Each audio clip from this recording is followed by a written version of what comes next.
Hey everybody! That one massive Magicalstarsign fan here to inform you that this is a second part to a massive dungeon guide I'm doing on the Magicalstarsign post-game, the Glissini Caves. If you are curious about the first part, or all the other parts for that matter, either check out the eye icon in the top right corner, or a link in the description. But if you've already seen that, let's just head down to the 11th floor. Once you've claimed victory on the Elder Tree, you are now officially halfway there, though more enemies are always here and they give you some trouble, as well as walking down 10 to 30 second ladders. As for the enemies, the Peewee and the Short Future makes their grand return. They are as strong as ever with some deadly attacks as always, but now a new rarer enemy is the Mad Cash Box. These little guys are recolors of the monster chest back in Concassia. They are fast with a magic spell of Smoke Forte and a physical attack of Itty Bitty Bite. But if you defeat at least one of them, they'll be able to flee from the match and they'll all guaranteed leave, leaving you empty-handed. The main appeal as always is what's inside the chest. Sometimes when you hit them, they'll open up and reveal a treasure inside. You'll not only get 2,000 Bira and 40 experience, but you also get the Diamond Studs, which can not only be sold for quite a lot, but is also a really good piece of equipment. So the best way to get levels in this place is to face the Mad Cash Boxes. Unfortunately, it's hard to get EXP from them. Unlike the previous enemies of the same type, these guys have no consistent way of getting their treasure. The best way I've found is to use an AoE attack or a bomb and see how many pop out. Aim for 2 or 3 chests spawning with the treasure and showing up to get a ton of EX and Diamond Studs. Try to get as high level as possible as you can, but for now I just aim for level 83. The final fight consists of 4 Peewee enemies. Oh god, this is terrifying. Don't go into the fight without the Wind Clan aligned and have the wing set on the Pro Tag, Pico, and Mocha to maximize damage. 5 characters should be able to outspeed in this case. Lashy should be able to knock out at least half their health, though the Pro Tag, Pico, and Mocha will be able to clean up. Try should also be able to outspeed if you know if they're close to death, so you can try to close the gap with a Garden Mint's boosted Thunder Bomb or a powered up Cactus Crush. If you don't see the kill, use Minty Freshness instead. If you played your cards right, only one should be able to at least attack you. It's not guaranteed, but it's the best strategy for defeating these goons. On the 12th floor, we have 2 new enemies this time around. The weaker ones are the Whimsy Bolt, the recolor of the Feather Veins back on Buffoon. They only have physical skills. In the front row, they will use Shooty Bow to hit a target member in the front row, and in the back row, they will use double arrows to strike 2 members of the party. If you hit them with a physical attack or wind magic, they will flip around and they'll take a turn to move around, and that's your chance to strike. They also come equipped with the Misty set, that being the Misty Boots, so grab it for you before exiting. The second enemy down here is the Sand Carrier, and unlike the previous foes we just spoke about, these mini bots are strictly magic users, with magic such as Gravel Pounder to hit 3 members, and Smoke Forte to hit everyone and have a chance for petrification. They also have gold nuggets with can drop, and it can sell for quite a lot. The best strategy I found to equip the wing set on Lassie, the Pro Tag, and Chai, and speed past them not only do hard damage on the Sand Carriers, but flip around the Feather Veins, so they can place the turn flipping around. Then hit hard with Cactus Crush with Chai powered up, and make sure you time a Spell Strike though. And for the Pro Tag power up, should always deal with these Sand Carriers. Unfortunately, you're trading power for speed on this floor due to the wing set kinda being weaker up to this point, but basically having a free turn for the Feather Veins turning around is a godsend. The Sand Carriers can't deal that much damage, though getting petrified is a pretty deadly thing, so make sure Sorbet is always aware and using Fresh Drop. Make sure to grind to level 85 or even 87 on this floor. The final fight consists of 3 Feather Veins, 2 in the front and 1 in the back, and 2 more Sand Carriers. The same strategy applies. Go with the Wind, Wood, and the respective Pro Tags Light or Dark powered up, then use Cactus Crush, Pterodon, and the strongest layer Dark on one of the Sand Carriers. Chances are you have to block at least 1 attack from the Sand Carriers, but after that, you're pretty much golden to move on. The next floor down, and things are going to get much tougher. Not only the Sand Carriers are still around, but they are accompanied by the Sea Crawler, only having a physical skill in Dig In, which is a bite attack, and Uber Stench, which is disgusting. What isn't disgusting is the Fraud Fins that for the water users, so get one of those when you have the chance. So I'll say this right now, next 3 floors are hell. They are awful to deal with. Not only you have 2 strong physical attackers, but 2 or 3 Sand Carriers are hell-bent on petrifying you. Just having the Earth Clan aligned is a big risk because those carriers are powered up too. So here are some strategies to help you tackle them. Put the wing set on Mocha, Chai, and the Pro Tag, and Chai should basically be only used for support, while Mocha and the Pro Tag are only used for offense. If you have the Sparrow Wings for Lassie, put that on her and power up the Wind Planet to hopefully outspeed and deal more damage to the Sand Carriers. Due to everyone's shockingly high HP and Spirit, it's kinda difficult to just one-shot them, so defense is probably the best offense here. I only recommend fighting them for some EXP to level 88, and at least one of them to drop the Frog Fins. The final fight consists of 3 Sand Carriers and 2 Sea Crawlers. Have the Wind, Wood, and Pro Tags Light or Dark Aura powered up, and try to deal as much damage as possible. If you're lucky, you're able to kill the Sea Crawler and maybe 1 Sand Carrier. Otherwise, use Minty Freshness on Chai to defend against a few of their attacks, and after 1 wave of attacks, you should be all set. Aim for the Crawlers first because they deal the most damage.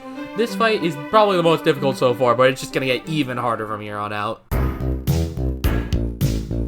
14th floor now, and man, it just never ends. The Sea Crawler returned, however, a very, very scary threat emerges with the Aerolin.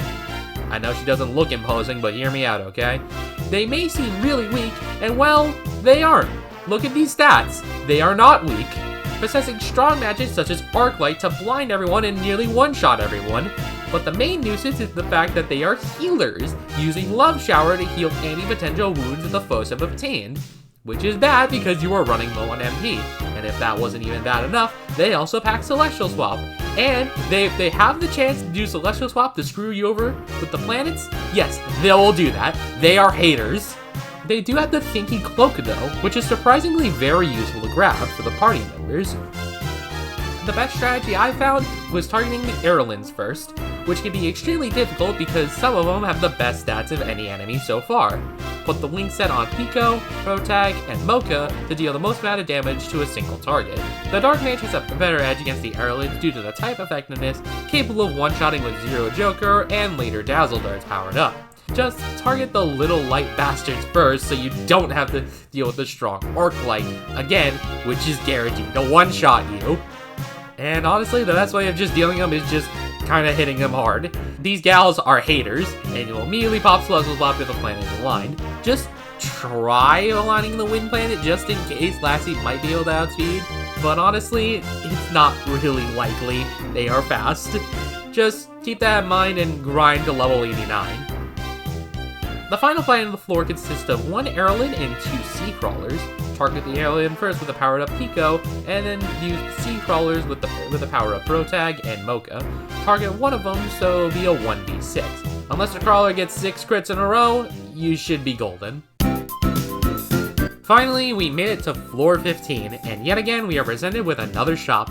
I mean, it could be great for selling those diamond studs and gold nuggets on this extremely expensive equipment. Like, damn, this is the most expensive equipment in the game. If you don't have multiplayer, this is the only way to obtain these equipment pieces for the light and dark mages. Otherwise, you can easily tag with 2 people that finish the main adventure with their same respective elements. So that's a more affordable option. Otherwise, they're alright for equipment. Anyways, the enemies here. Not only the hater Aerolins are back, but meet the Jelly Beats. Their notable trait? They are ugly! They only have physical skills to attack with though, that being a standard fight attack, and again, Uber Stench. I need a shower after fighting all these disgusting monsters. They do drop red frogs though, so fighting them is pretty useful. So here are some strategies to deal with this floor. The Jelly Beasts are pretty slow and predictable, but again, the real problem is the hater Aerolins that just show up and ruin your day. Put the wing set on the Protag, Pico, and Sorbet to cover all grounds. Chai and Lassie should be able to outspeed the Jelly Feast, and Lassie can only outspeed if you have the Sparrow Wings and are powered up, and can deal quite a lot of damage with the powered up Pterodon. Target the hater Aerolins first, and you should leave the Jelly Beasts to themselves. Unless 3 Aerolins show up, and then they're just still haters. Seriously, I have never thought I would hate an enemy more than these stupid Build-A-Bear looking assholes! Seriously, I just don't understand how they're so toxic and powerful at the same time. If I had a gun with 2 bullets and I had to choose to shoot my worst enemy, a guy who threatened to hurt my family, and a single Aerolin, I will shoot Aerolin twice and then throw the gun at it! But it will survive on 1 HP, heal it off, then use Celestial Swap on my nightmares because their enemies are full of spite, malice, and fucking hatred, bro! Oh yeah, grind to level 92 on this floor. The final fight of the floor is just for Jelly Beast and Erlen, right? Well, do you remember what floor we're on? Yes, the boss this time around is the mightiest foe yet, the run back with the Cybersaurus, as well as 2 Jelly Beasts and an Erlen. And man, just look at that attack. Yikes. Just like the previous fight against it only yields physical skills and a bite off or a simple chop in your face, a yell attack which will randomly target a party member and have a chance to dizzy an opponent. However, the stronger variations of those moves will only show up if its HP dips below 60%. So Yell becomes Cry of the Soul, hitting everyone for disgustingly strong damage, and Bite Off becomes Desperate Lunge. And may I remind you, this move is unblockable, hits everyone, and it's on a boss with 140 power and 170 speed. Yeah, if you get hit by this move like twice, it's basically game over. And unlike the last battle with it, the foe you had to keep on the field to maintain this monster in control was a fat space police who were attacked and sometimes gave it frogs. Unlike in this fight, where you not only have 2 butt-grumbling demons burping and biting on you to death, but you also have the Hater, who is a constant healer, attacker of light, and sometimes sets the plan's alignments to screw you over is the only way to defeat this crazy beast. Okay, so here's the strategy to defeat this insatiable monster. Step 1. Pray to a god first off. Then second, put the wing set on Protag, Sorbet, and Shy with the water, wind, and the respective Protag's light aligned. Also put the Sparrow wings on Lassie. Target the Hater Erlen first with a power-up Protag, use Minty Freshness on Shy, and then spam Zap of War with Sorbet. Do not put Sorbet in the front. The attack stat is 140! This guy will probably kill 1 or 2 people in this fight, but always stay healed up. Lassie is able to outspeed the Jelly Beast before they even attack, using a powered-up Pterodon, then try to wither it down. If you have a gem to boost Sorbet's IQ, then use it. If it starts using Cry of the Soul and Desperate Lunge, that means you're almost done. Desperate Lunge may be unblockable, but it does less damage than Cry of the Soul. And yeah, you know what that means, it's another coin flip, an even worse one this time. There's not really a given win button in this battle. This battle is just way too hard. Just know when to switch from being defensive to offensive, and you should be in a much better position. And after around 6,000 HP, an average number, the beast is gone, and I have fantastic news. You're almost done, and nothing will be as difficult as the past few floors. The warrior's brave enough to get past the Cybersaurus and are met with floor 16. We're almost done. The Jelly Beast returns, as disgusting as they are now accompanied by the Ganako alien, a wood mage with a funny name and an even funnier design. They are mixed attackers with a physical skill in Hair Puller, and it looks like it kinda hurts, and a magic skill in Pepperthorn, though Pepperthorn only hits 1 target. They do have an equipment piece in this self-circlet, so grab a few when you can. The strategy is much simpler because these guys are much more simpler than the other foes up top. Put the wing set on Pico, Sorbet, and the Protag, and Pico should be able to one-shot them company with a well-timed spell strike on Heat Fondue, or just a pretty standard attack with Dragon Stung. And a powered-up Protag can also one-shot these weird wood enemies too. Sorbet is just there to deal with the Jelly Beast. You should still have the Water Plant powered up after the Cybersaurus fight if you didn't go back up the surface and heal. Lassie's MP should also be high enough to be able to do a full rotation of the Wind Planet powered up too. From here on out, I recommend just having the Wind Planet aligned at all times. She'll be able to outspeed and kill any remaining threats on the field with a powered up Pterodon. And here's a fun little party trick that I accidentally stumbled onto. There's a layout of the 4 Ganako aliens that spawn with 2 in the back, and for some reason, the unsung hero at Brownie Brown forgot to program attacks for the back row for these aliens. So if you see this layout, guard down here and recover for MP. Or align the planets for Celestial Swap. Is it cheese? Yes, but I do not regret it. I've been down here for so long. Grind up to level 95 down here. The final fight consists of 2 Jelly Beasts and 2 Ganako aliens. Power up Pico, Protag, and Lassie, and use the Fire and Light to kill the 2 aliens, and then use Apple Orb to damage the Jelly Beast. Then outspeed and clean up with Lassie and Shy with a Flood Bomb boosted guard emits. This fight is super simple compared to the last one. Arriving on floor 17, you have to face claw to claw with the Sand Crab, a recolor of the King Crab back on Shadra, except they are Earth users, though they only have physical skills Sandblaster and a Cleave attack. Unlike their counterparts, they don't have any magic to speak of. They do have the last piece, the Misty set, that being the Misty Ring. When you equip with all the parts, you not only get a great stat boost in total, it will also grant you immunity to all status ailments, which will be very useful later. The best strategy I found is to equip the wing set on Pico, Protag, and Mocha to get the best possible damage out there. You may think you should put the wing set on last state, but instead power up the Wind Plant in time to Teraton Strike, and then sip a cold one, as they instantly die. The Nocto aliens are easily dealt with the Pico and Protag, and Mocha can deal quite a lot of damage to the aliens, even though he doesn't have that much MP. The Sand Crabs are fast and have quite a lot of HP, so don't take them lightly. I recommend grinding to level 97. The final battle is a bit of a special one. We have two Sand Crabs, but along with them are the Graver enemies, a recolor of the Faded Stone, which we saw like an hour ago. Are we seriously that low on resources that we're reusing enemies from the same location? Just imagine a conversation between these two dudes. Seriously. Anyways, they are strictly magic users with the moves such as Blood Money to steal your HP and Jackpot to boost a random stat. They also came packing with Celestial Swap. It's rare for them to do it, but keep on your toes. Anyways, the main strategy of winning is making sure the wind and respective Protag's light is powered up, then target the Faded Stones. They aren't the previous stone enemies and they can't be one-shot by a simple bomb, but regular magic should do the trick. Target the stones with Pico, Protag, and Mocha, then clean up with a Pterodon that should kill the crabs in one shot. Just 3 more floors left to go, and we have not one, but 2 new foes to face on this floor, both wind users, the weaker of which is the Balloon Fish, the recolor of the Bloater Fish back on Cassia.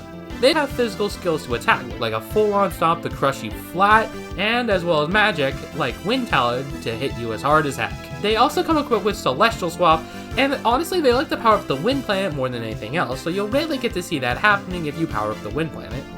The other wind user is the Dust Punishers. Another recolor, huh? I'm starting to lose my patience on these similar looking bastards every day. Okay, so they only have 1 attack this time around, a single sweep. No magic or Celestial Swap. They just like sweeping in with brooms in front of you. They have a lot of speed and power though, so don't take them lightly. The best strategy is to put the wing set on Shy, Pico, and the Protag, then power up the Wind Planet.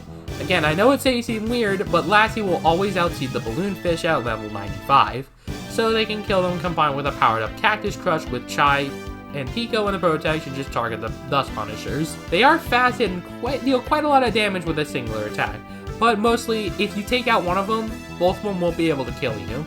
The Dust Punishers can be able to outspeed Lassie, so keep on your guard on that one too. Grind to level 98. The final fight consists of 2 Balloon Fish and 2 Dust Punishers. Power up the Wood, Wind, and Light/Dark. Target the Dust Punisher with Pico and the Protag, then leave Chai and Lassie use Cactus Crush and Pterodon, respectively, to kill the Balloon Fishes. It's a very simple and clean fight, all things considered. The end is so close, we can almost taste it. On floor 19, we have the grand return of the Graver enemies, and if you didn't pick up their droppable item, the Fossil Charm for Earth Mages, make sure you grab one of those for Mocha. But we also have the Zap Rack. Oh, come on! That's 3 enemies back to back to back that are just recolors within the same dungeon. Okay, real quick, I have a new original character. Bam! His name is Sauerkraut. Original character, do not steal. Okay, but yeah, these are vicious recolors of the Zap Hounds, so they mean business again. They have upgraded from having Arc Light in the back to having Crystal Laser in the back, which could deal even more damage to your faces while blinding you, but everything else is essentially the same. In the back, they can also use Blinding Light to blind you, and in the front row only, they will use Voltage Joltage. They also come equipped packing Red Frog, so that can be really useful for later fights down here. Unlike the last floor with the strong Zap Hounds, you won't have to fight these guys for that long. As long as you reach the last level 99, you should be all set. Put the wing set on the Pico, Protag, and Mocha for the safest possible route. The Dark Mage should have an easier time dealing with the Zap Raccoons. They can easily kill with them with a Zero Joker, and later a powered up Dazzle Darts, but the Light Mage has to comfortably take them out powered up. And if they are in the back row, they are the most volatile, so aim for them immediately. If you're not comfortable one-shotting them, use Sparkling Shield with Sorbet to soften the blow with Blinding Lights, or if Mocha is in the front, just have all three of them target in the back. Most of the time in all layouts, there's only 2 Zap Raccoons, so it should be okay. One powered up Crystal Laser and Blinding Light shouldn't be able to kill you. But afterwards, Lassie and Chai should be able to kill the remaining Gravers on the field. The Gravers themselves can be easily dealt with the Light Mage by targeting them with Nova Sword, but only target the Gravers with the Zap Raccoons in the front row, like using Jackpot and Celestial Swap giving more opportunity. It's a very difficult floor, but again, you don't have to be here for that long.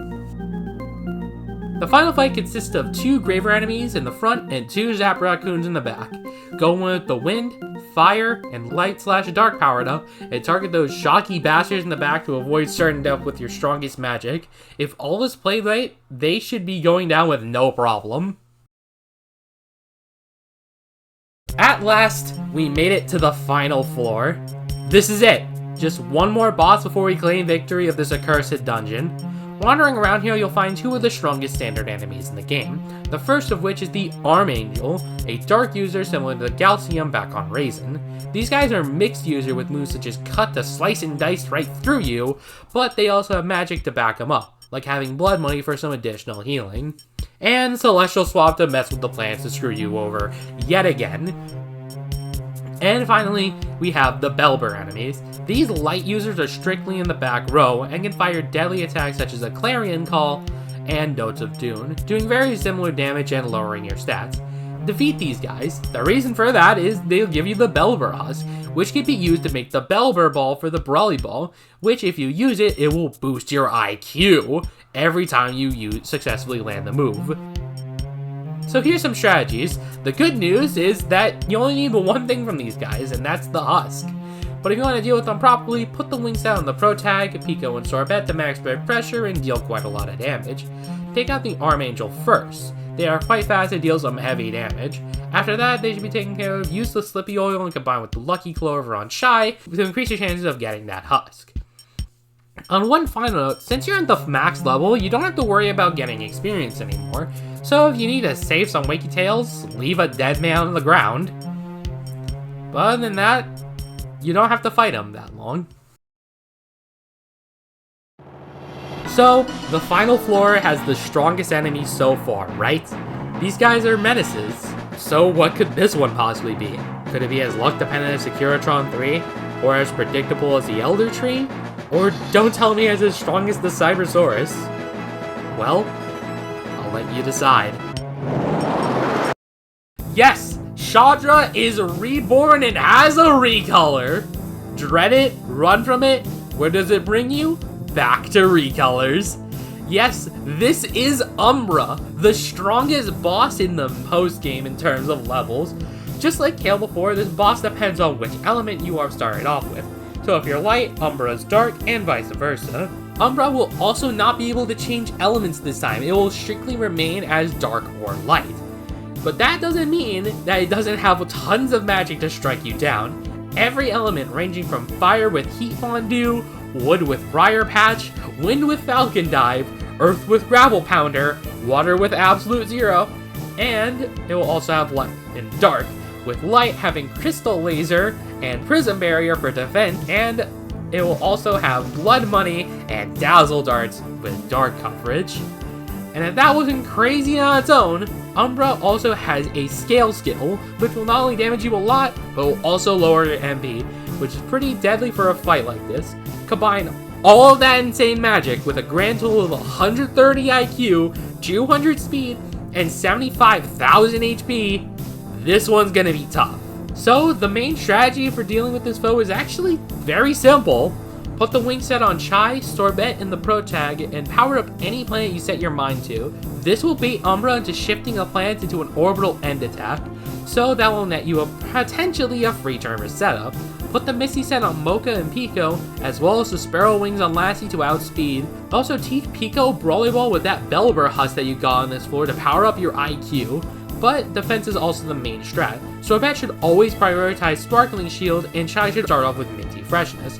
Mocha should also use Vibrant Dance on the Pro Tag, and combine with the IQ boost, the Strong status, a powered up aura, and a timed spell strike with your strongest spell, and you'll do catastrophic damage. Even though it says it caps at 9,999, you're actually doing way more with that. Now be careful of Umbra's attack still. You have insurance of a Sparkling Shield and Minty Freshness, but status moves can still affect most of your team. That is, unless you have the Misty set, which again will block most, if not all, status ailments. I would say Umbra's strongest attacks are the ones that hit everyone with that 130 IQ stat, so Heat Fondue and Briar Patch especially. Dazzle Darts is also pretty bad to get by when your stats get lowered. Hopefully, Umbra will only use moves that don't hit everyone, like Gravel Pounder and Absolute Zero. And if it's using Celestial Swap, it's like it's throwing for content. Also, if things get way too dire, don't be afraid to send someone out to die. EXP is less of a concern, and they'll basically give you 0. Personally, the back throw and pro tag are way too useful to have dead, so Pico and Mocha can be knocked out.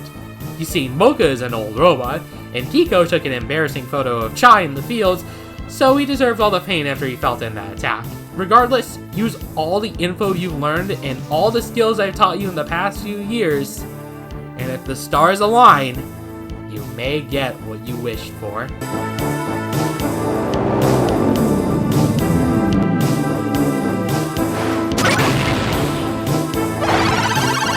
And just like that, we did it. We conquered the Glissini Caves.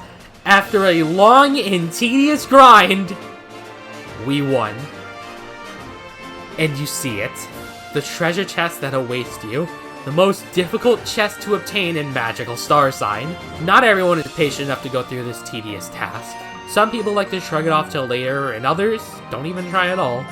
But the fortunate few that try to manage and climb that hill stand tall and proud. Brownie Brown, I have beat your challenge! To the victor go the spoils! What is my prize?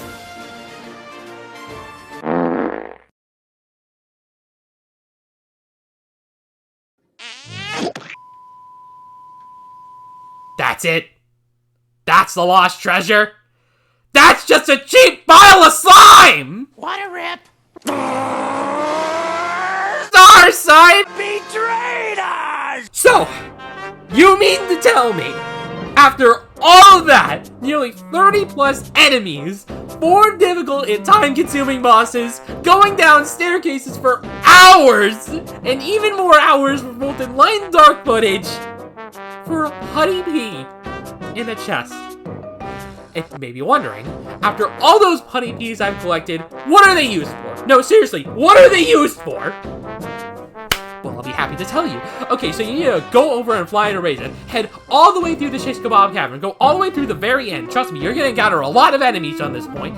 And at the very end, where you'll see the pathway leading up to the altar, you'll find a traveling putty.